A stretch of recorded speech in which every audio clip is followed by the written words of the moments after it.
to my blog .stampwithelaine.com and welcome to Fun Friday. I've been meaning to do a video on this fun technique, the ombre technique. We first learnt how to do this at Stampin' Up's on-stage live event in Brussels last year.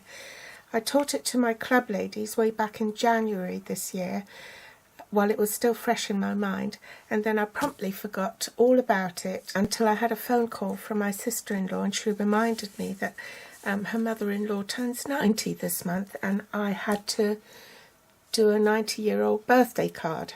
So I thought I'd kill two birds with one stone. I need to make a 90th birthday card and use the same ombre technique, so I might as well film the process.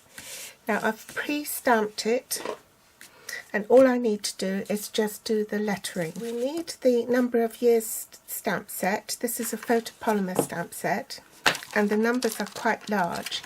And there is a large numbers framelits die set that goes with it. Well, what is the ombre technique? Basically, it's a graduation of colours. So you need 3 shades of the same colour family: light, medium and dark. So I've got Sahara Sand, Tip Top Taupe and Soft Suede. Now these numbers are in photopolymer, so therefore you do need a block, a clear block, and this one is block D.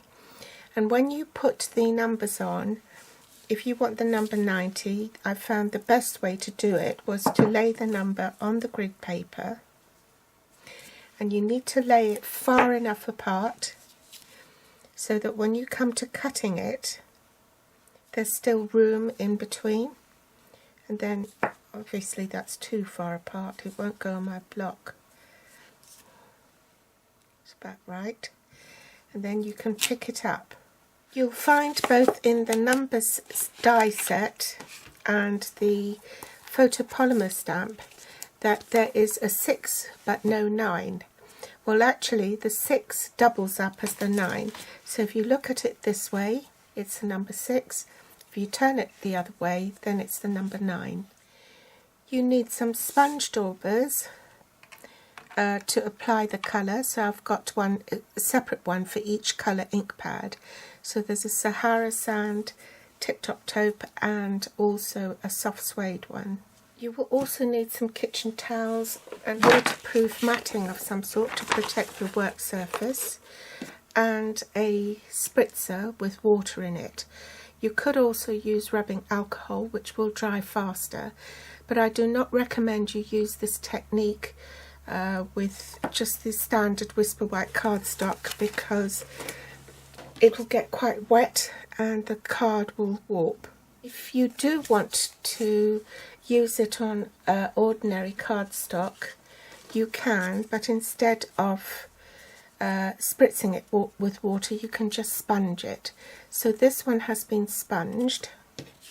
This one had the spritzer, the water on it, and I put too much water in it, and you can see it's run. And this one has been stamped on shimmery white cardstock, which will also hold the water quite nicely. You can see it better here. It's been sponged here. Now with photopolymer stamps, it is essential that you do stamp on top of a foam mat of some sort, because you get better coverage. Now this has been stamped after spritzing without the mat, and you can see it's not quite as good. And this one is with the mat, so the coverage is a lot better. I found that I didn't get as good results because I wet the paper first, then spritzed and then stamped, and I just got it all smudged.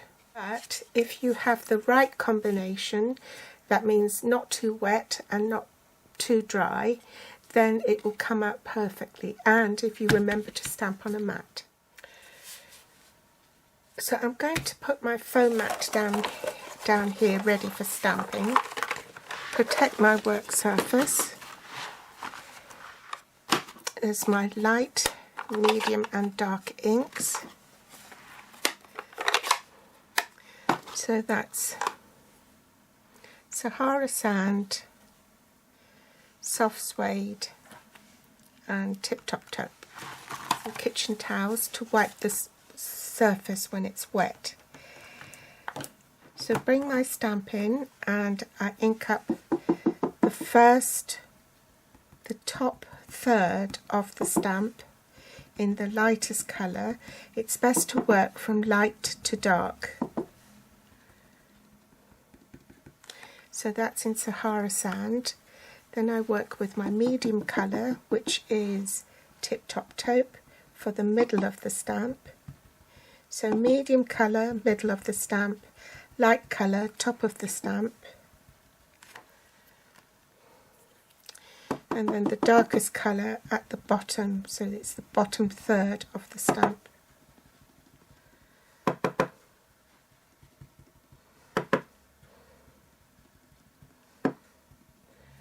I have my spritzer ready, and you want to make sure that the nozzle is pointed away from you toward the stamp, and then say about 6 inches above the stamp you give it a couple of squirts. Don't want it too wet.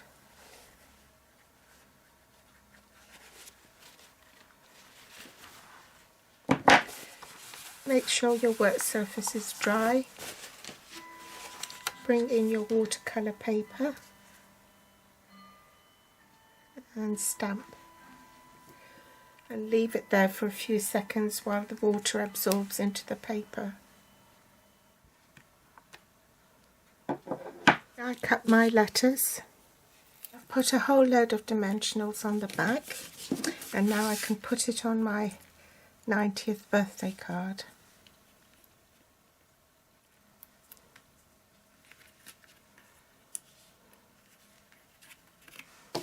I hope you've enjoyed today's technique.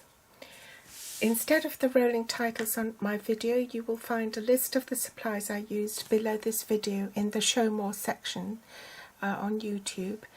They've got direct links to my online store. They'll also be listed on my blog.